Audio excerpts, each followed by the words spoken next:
So I've pulled out the first two valves, and there definitely was a valve seal installed on that intake valve guide.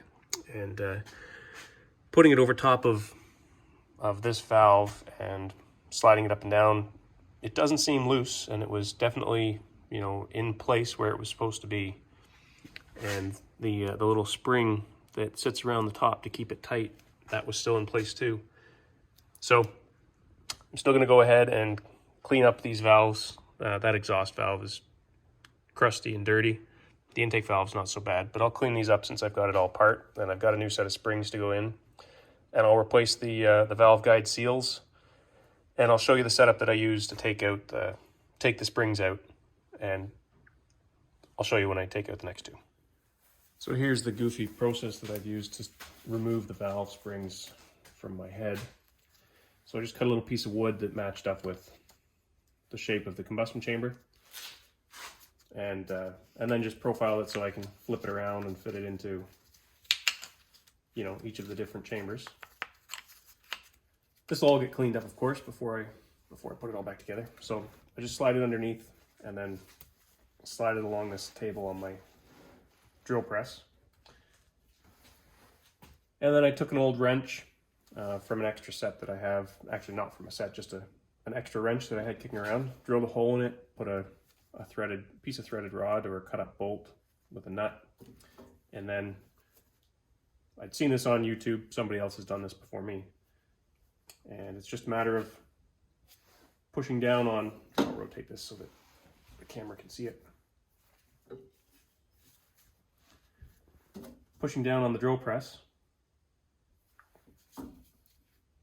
And when you push hard enough, the keepers get released, and you can use a little pick or something to pull the keepers away.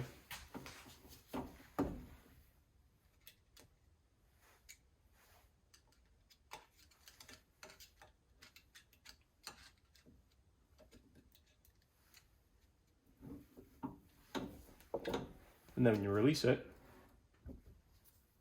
you've got your springs and your valve free. And as you can see, this intake valve did actually have one of the valve seals installed. So I don't know for sure if the valve seal is doing a good job, but this is what I had hoped was not going to be there. And I'll put new ones on in case perhaps these 20-year-old valve seals are letting oil seep past. There's certainly, you know, lots of oil sitting around the top of this valve, but I might have to keep looking and find something else that might be causing oil to get into my cylinders.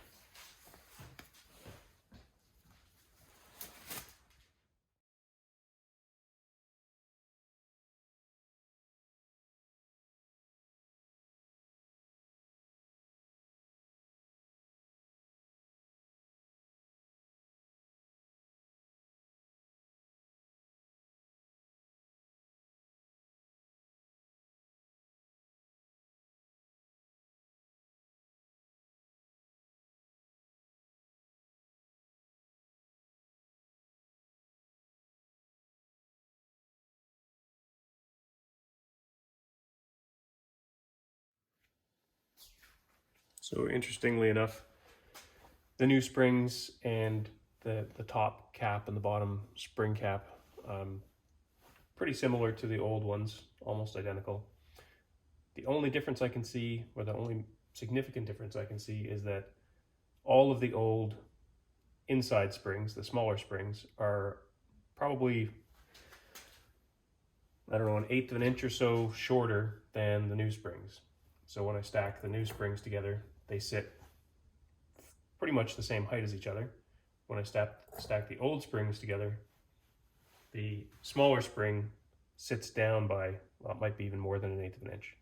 So there's a bigger difference between the small spring on the old ones and the small spring on the new ones, which seem to be the same height without, you know, before the bottom piece and the top are installed. So who knows if that makes any difference. The next thing I'm going to do is clean up the valves, which are all filthy, and then finish cleaning up these combustion chambers. So what I'm set up for here is cleaning up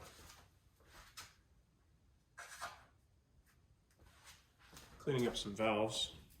So there's one of the exhaust valves. And the first thing that I do is put a brass wire brush on. This, no doubt, is not the correct way to do things, but this is how I'm doing it, and we'll see how it works out.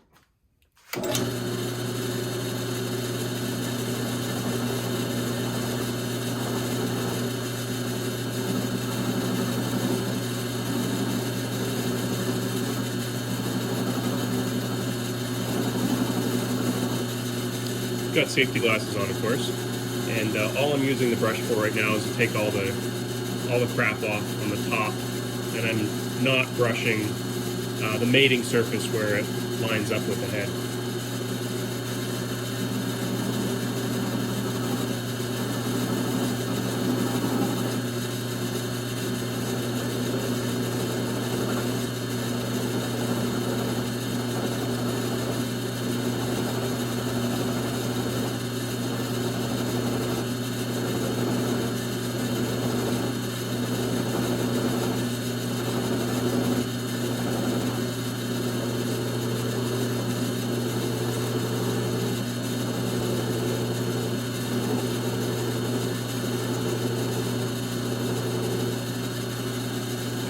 So it's coming pretty clean.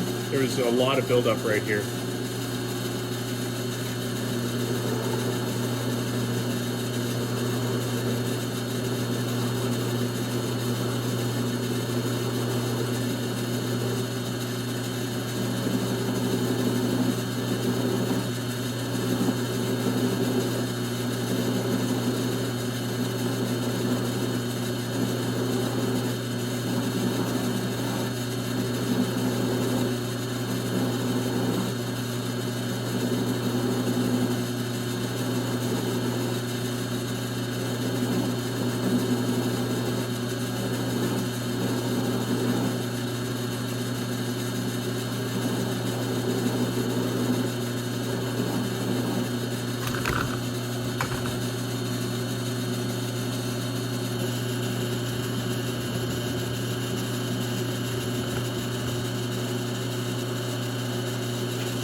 So that's a lot better. I still need to clean up the mating surface there, and I'll clean up the underside too.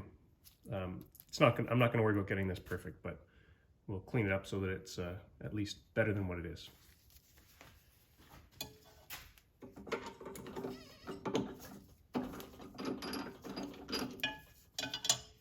So when I put this in the, in the jaw, in the chuck, I'm not chucking it where the valve actually needs to slide.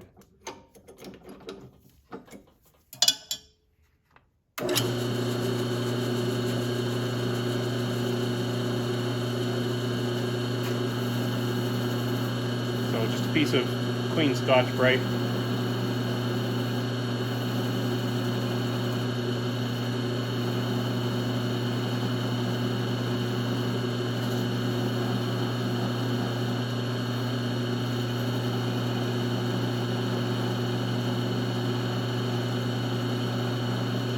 Not pushing too hard.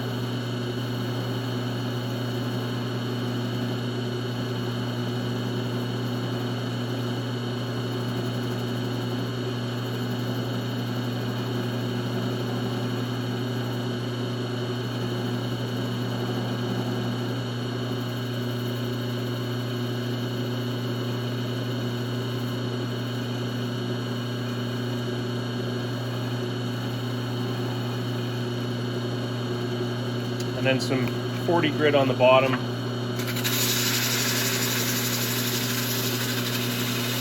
There's a lot of buildup on the bottom of these valves.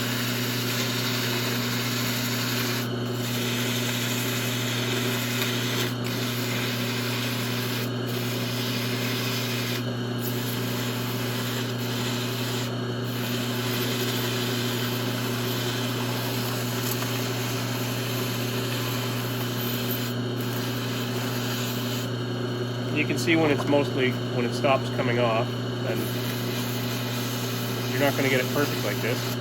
And then I switched to 1500.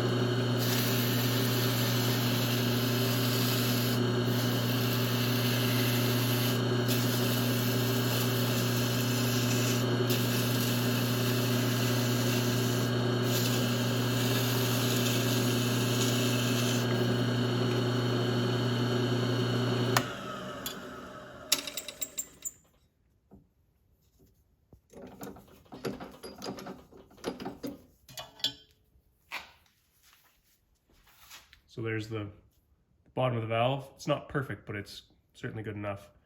And top of the valve cleaned up. So I'm not going to take any material off or anything. I'm not going to sand, you know, where it mates. That's going to get, when it gets lapped, that's going to get mated with the surface on the head. So it's much better than what it was. And, you know, I'll do all 8. They come out to varying degrees of cleanliness, and then we'll get back to moving on with other things.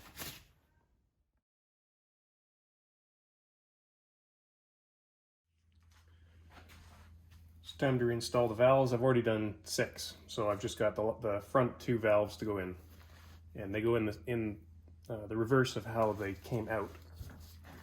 So I flip up the head,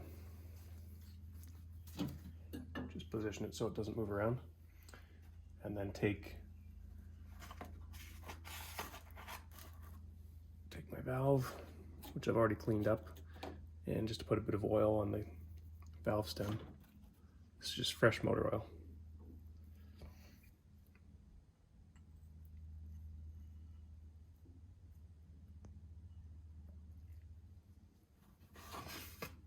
And I've kept these in order and numbered them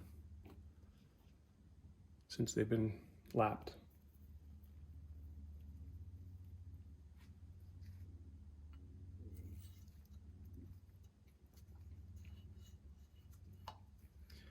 Then I'll position my little wooden block the way that I had it before when I took the springs off.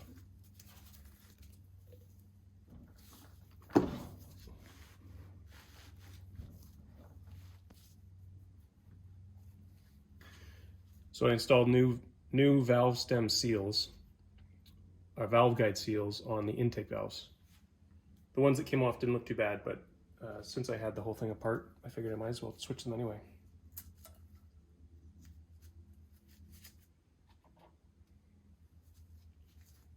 Like I said before, I'm replacing, these are new springs, new caps, and the bases that go into the smaller spring are new as well. So I think I showed this in the previous video, but this is just an old, I think it's a 3/4 inch wrench with a hole drilled in it, and then a little piece of a bolt that I've cut the end off of and tapped and put a nut on so that I can use my drill press to compress the springs so I can put the keepers in.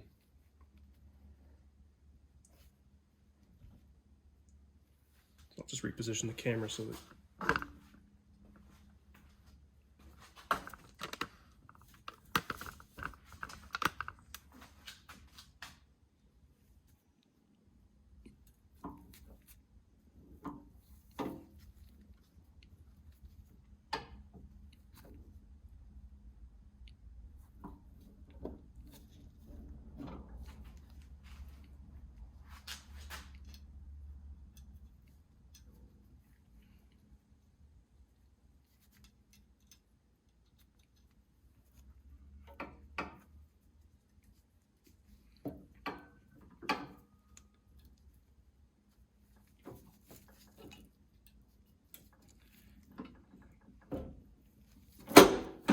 just like so, and then we'll do the other one.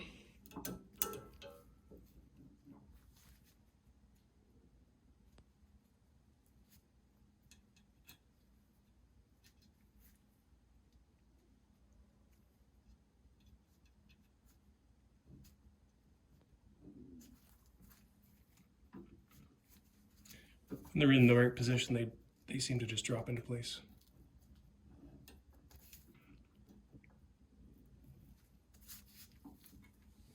And that's it. There's the underside of the head with the valves reinstalled and everything cleaned up. And there's just a light coating of WD-40 on it so that it doesn't rust between now and when I put it back together. So I'll clean that off before I put it down, so there's nothing between the surface of the head and the surface of the block and the gasket. And I'll replace my intake manifold gaskets as well, and probably take the carbs apart, not completely, just take the dash pots off and inspect the pistons inside and clean them up and make sure that they're moving freely, since they've been sitting for a little while not on the car. And so the next thing that I think you guys will see is when I'll do a time lapse of the head going back on and reassembling the engine, and then torquing it down and putting all the fluids back in.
So as I was bolting the head down and torquing all the head nuts, I was torquing them in sequence and torquing them down, a little bit at a time until I got down to the torque specification for what I was aiming for.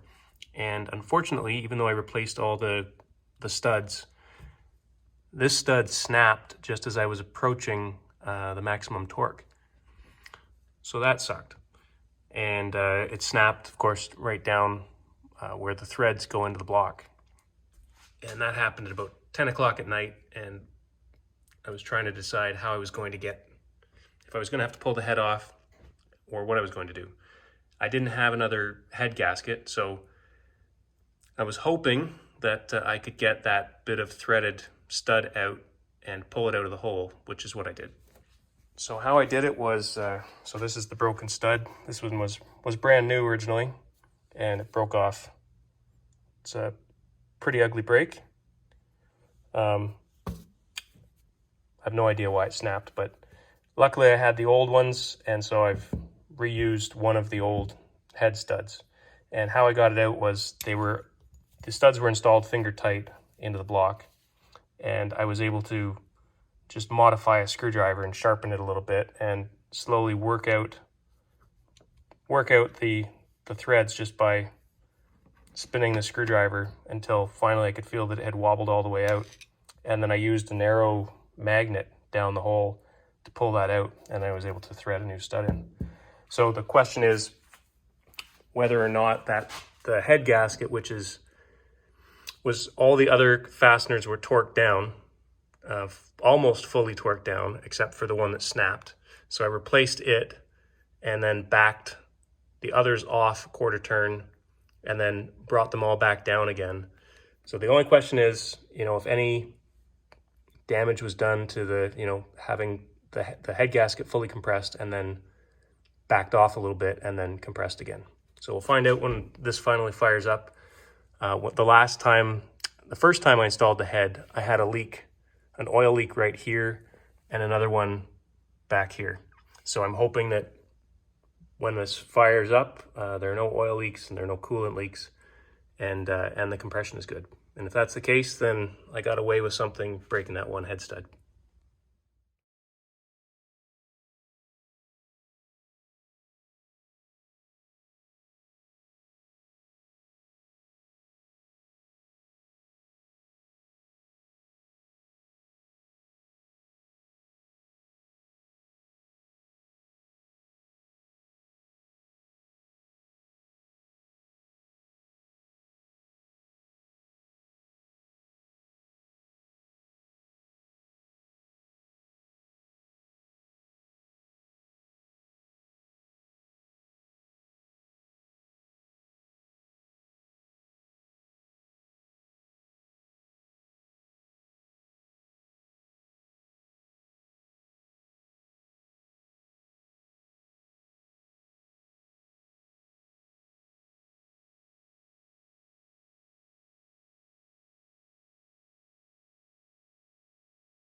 Well, this ends the video of putting the car back together, finishing the head gasket.